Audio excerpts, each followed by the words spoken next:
కూటమి ప్రభుత్వం ఏర్పాటు చేసి మరి 2 సంవత్సరాలు గడుస్తున్న తరుణంలో మరి మా నాయకుడు జగన్మోహన్ గారు ఇచ్చినటువంటి ఆదేశాల మేర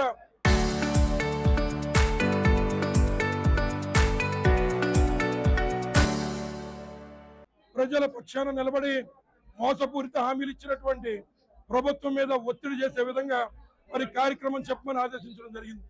అలాగే మరి ఏదైతే ఈ రాష్ట్రంలో నిరుద్యోగ భృతి 3000 ఇవ్వాల్సినటువంటి తరుణంలో వారికి 2 సంవత్సరాల నుంచి నిరుద్యోగ భృతి ఎగ్గొట్టినటువంటిది ఒక ఎత్తు అయితే ఈ రోజున మరి మెగా డిఎస్సీ అని చెప్తున్నటువంటి కూటమి ప్రభుత్వం నేడు ఆ పోస్టులను సైతం సాక్షాత్తు విద్యాశాఖ మంత్రి లోకేష్ గారే 15 లక్షల రూపాయలకి అమ్మేసుకునేటువంటి కార్యక్రమం చేస్తున్నారని చెప్పి సందర్భంగా మీకు మనవి చేస్తున్నాం.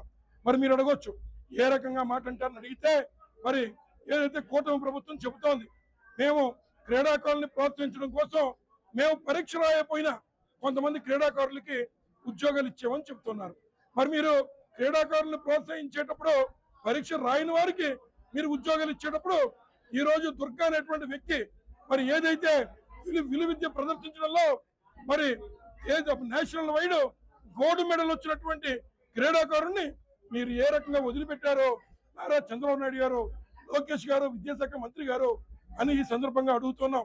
మరి అలాగే మరి ఏదైతే జీవో నెంబర్ 46 ఇచ్చి వారికి కావాల్సినటువంటి వారు పరీక్షలు రాయని వాళ్ళని ఉద్యోగాలు ఇచ్చేసుకుని తర్వాత మళ్ళీ ఈ జీవోల్ని క్యాన్సిల్ చేయడానికి జీవో నెంబర్ మరి 53 అలాగే జీవో నెంబర్ 56, 57 ఇచ్చి జీవో నెంబర్ 23, 27 ఇచ్చి పాత జీవోలను మళ్ళీ రద్దు చేసి గేట్లు మూసే కార్యక్రమాలు చేస్తున్నారు.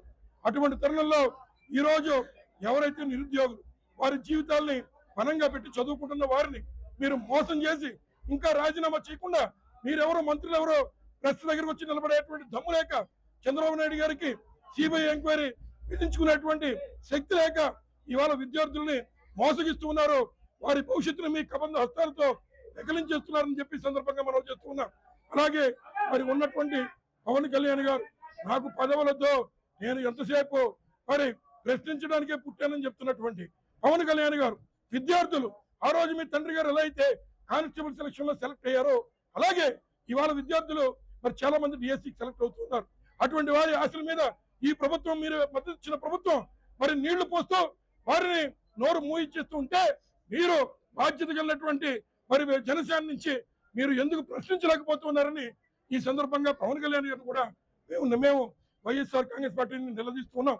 అలాగే ఇక మిగిలిన విషయాలు ఏదైతే చంద్రబాబు నాయుడు గారు ఎన్నికల ముందు ఇచ్చిన ఆడబిడ్డ హామీ 1800 రూపాయలు, 1500 రూపాయలు, 1500 రూపాయలు 18 సంవత్సరాల వయసు దాటిన మహిళలందరికీ ఈ యొక్క రాష్ట్రంలో ఇస్తానని చెప్పారు.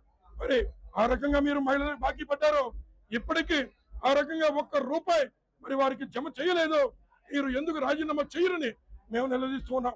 అలాగే ఏదైతే మరి 50 సంవత్సరాలు దాటినటువంటి పెద్దలకి అలాగే 50 సంవత్సరాలు దాటినటువంటి ఎస్సీ, ఎస్టీ, బీసీ మైనార్టీలకి మేము పెన్షన్లు ఇస్తామని చెప్పారు. ఆ రకంగా నెలకి 4000 చొప్పున ఈ రోజున మరి ఏదైతే 12 నెలలకి మరి 48,000 2 సంవత్సరాలకి 96,000 బాకీ పడ్డారు.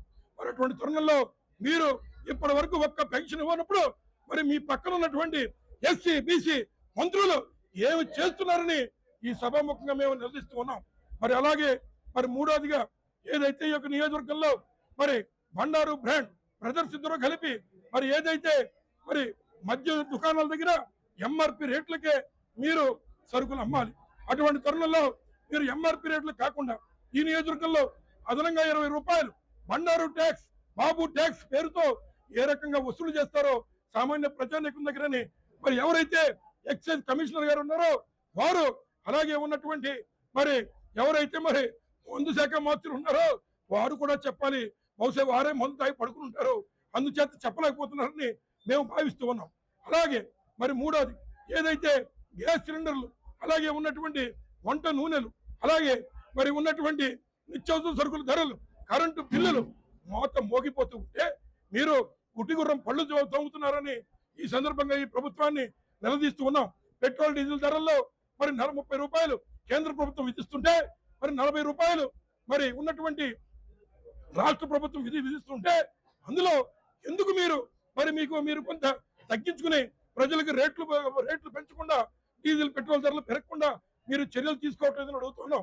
ఎన్నికల ముందు లోకేష్ గారే స్వయంగా ఇచ్చారు, నేను అధికారం నాకు ఇస్తే నేను ఎక్కడ పెట్రోల్ డీజిల్ ధరలు తగ్గిస్తాను తప్ప ఎక్కడ రేట్లు పెంచరని మాట ఇచ్చారు.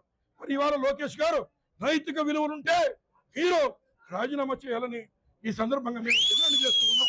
మరి అలాగే అది అందరి ద్రాక్షగానే ఉంది. ఈ రోజు నియోజకవర్గంలో ఇసుక 10,000కి బండారు ట్యాక్స్ కట్టాలన్న పరిస్థితి. అలాగే ఎవరైతే రైతు తన పొలంలో ఉన్న నల్లమట్టి మరి అమ్ముకునే హక్కు రైతుకు ఉంటుంది. అటువంటి తరుణంలో నల్లమట్టి మీద కూడా మరి బండారు ఏజెంట్లు ప్రతి ఊరు వెళ్లి అక్కడ 200 మరి వసూలు చేసే కార్యక్రమం వాస్తవ కాదని అడుగుతున్నాం.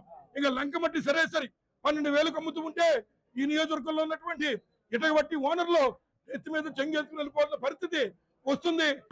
ఏదైతే ఈ రకంగా ప్రతి హామీని నిలబెట్టకుండా ఇవాళ ఈ ప్రజలను మోసం చేస్తున్నటువంటి నారా చంద్రబాబు నాయుడు గారికి రాబోయేటువంటి కాలంలో తప్పనిసరిగా బుద్ధి చెప్పే విధంగా వైఎస్ఆర్ కాంగ్రెస్ పార్టీ ముందుంటుందని ఈ సందర్భంగా తెలియజేస్తూ ఈనాటి కార్యక్రమంలో పాలు పంచుకున్నటువంటి మా కార్యకర్త సోదరులందరికీ కూడా స్థానిక సంస్థలతో ఈ ప్రభుత్వానికి చెంపపెట్టుగా ఉండాలని మరొకసారి అందరికీ ఒక సందేశాన్ని ఇస్తూ ఈ కార్యక్రమంలో పాలు పంచుకున్న ప్రతి ఒక్కరికి నేను నా కుటుంబం సర్వత్రా రుణపడి ఉంటామని ఈ సందర్భంగా తెలియజేస్తూ సెలవు తీసుకుంటున్నాను.